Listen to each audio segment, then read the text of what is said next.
What if I told you that Italy's economy is cars, banks, newspapers, football clubs, and even political stability has quietly revolved around a single family for over a century? Not a government, not a political party, not the European Union, one family.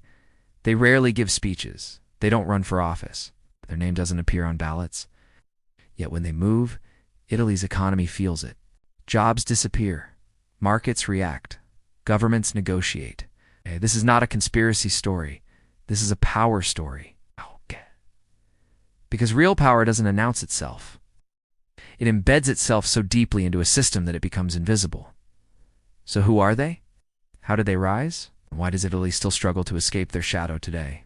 To understand modern Italy, you need to understand one family's century-long grip on industry, finance, and influence. And the most unsettling part? They didn't break the rules. They helped write them. Part 1.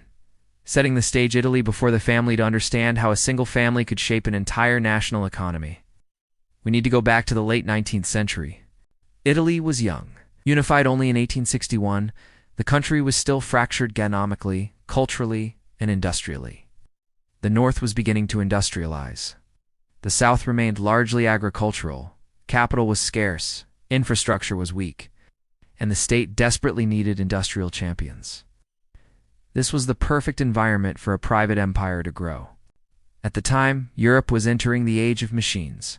Cars, steel, railroads, and mass manufacturing were rewriting power dynamics. Countries that industrialized fast became global players. Those that didn't fell behind. Italy needed builders. What it got was a dynasty. Part 2. Origins. The birth of an empire in 1899. A group of investors in Turin founded a small automobile company. Its name, Fiat Fabbrica Italiana Automobili, Torino. Among the founders was a young, ambitious aristocrat, Giovanni Agnelli. This was not just a business venture. It was a strategic alignment with the future. Cars were not yet mass products. But Giovanni understood something crucial. Whoever controlled mobility would control industry. Fiat grew quickly not just because it made cars, but because it aligned itself perfectly with the Italian state. Government contracts, military vehicles, rail and engine production. As Italy industrialized, Fiat became its backbone. And as Fiat grew, so did the Agnelli family's leverage. This was the first cause and effect link. Italy needed industrial growth, gives Fiat, provided it gives the Agnellis gained influence. Part 3. The rise. War. Politics and expansion, the two world wars, changed everything.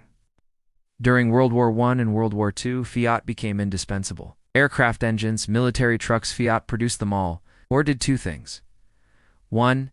It concentrated industrial power. 2. It erased smaller competitors. After World War II, Italy was devastated, but Fiat survived. In fact, it thrived. The Italian government faced a dilemma. Fiat employed hundreds of thousands of workers. If Fiat failed, Italy collapsed. This created a dangerous dependency. By the 1950s and 60s, Fiat dominated Italian manufacturing. The Agnellis influenced labor policy.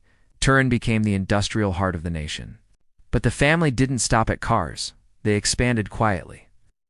Banking, insurance, media, energy, real estate, sports, including one of the most powerful football brands in the world. Each expansion followed the same logic: control the systems that shape public life. Not just products. This wasn't monopoly through force. It was monopoly through integration. Part 4. Breaking point. Too big to fail. By the 1970s and 80s, cracks began to appear. Global competition increased.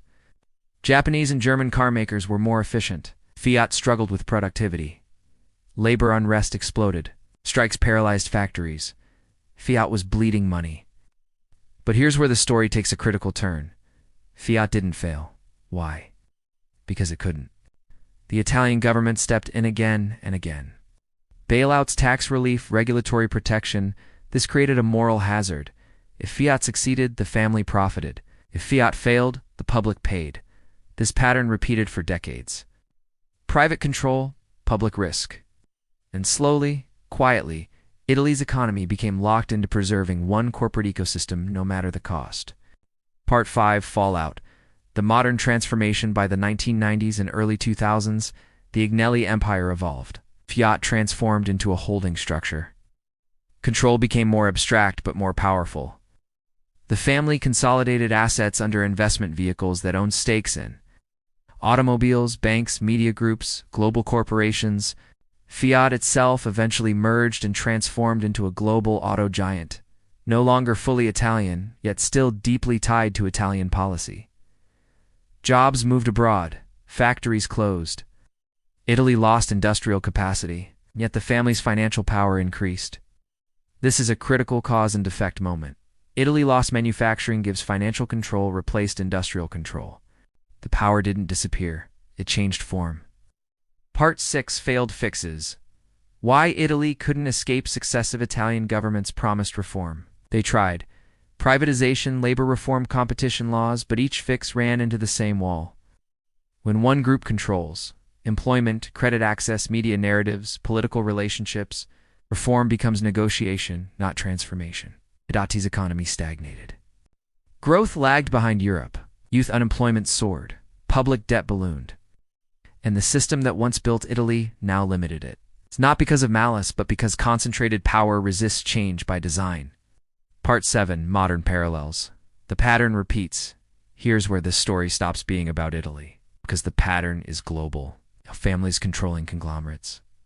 Corporations becoming too big to fail. Governments trapped between collapse and compliance. We see it in banking, technology, energy, defense. Italy is not unique. It is a case study. Shocking data reveals that countries with highly concentrated corporate ownership often experience lower long-term growth, higher inequality, slower innovation, not immediately. Because systems built around preservation eventually stop adapting. Conclusion: 3 takeaways, a warning, and a call to action. So what does this story really teach us? Takeaway number 1: power rarely looks like power. It looks like stability until it isn't. Takeaway number 2: when a nation's success becomes dependent on one private ecosystem, reform becomes nearly impossible. Takeaway number 3: economic control doesn't require secrecy, just complexity. And here's the warning: the greatest economic risk is not collapse, it's stagnation disguised as safety. Italy's story forces us to ask a difficult question. Are we building economies that can evolve our systems that must be protected forever? Because once power becomes invisible, it becomes permanent. If you want to understand how modern economies really work beyond headlines, beyond politics, subscribe to the channel. This isn't just history. It's the blueprint of the world we're living in right now. The next story might be closer to home than you think.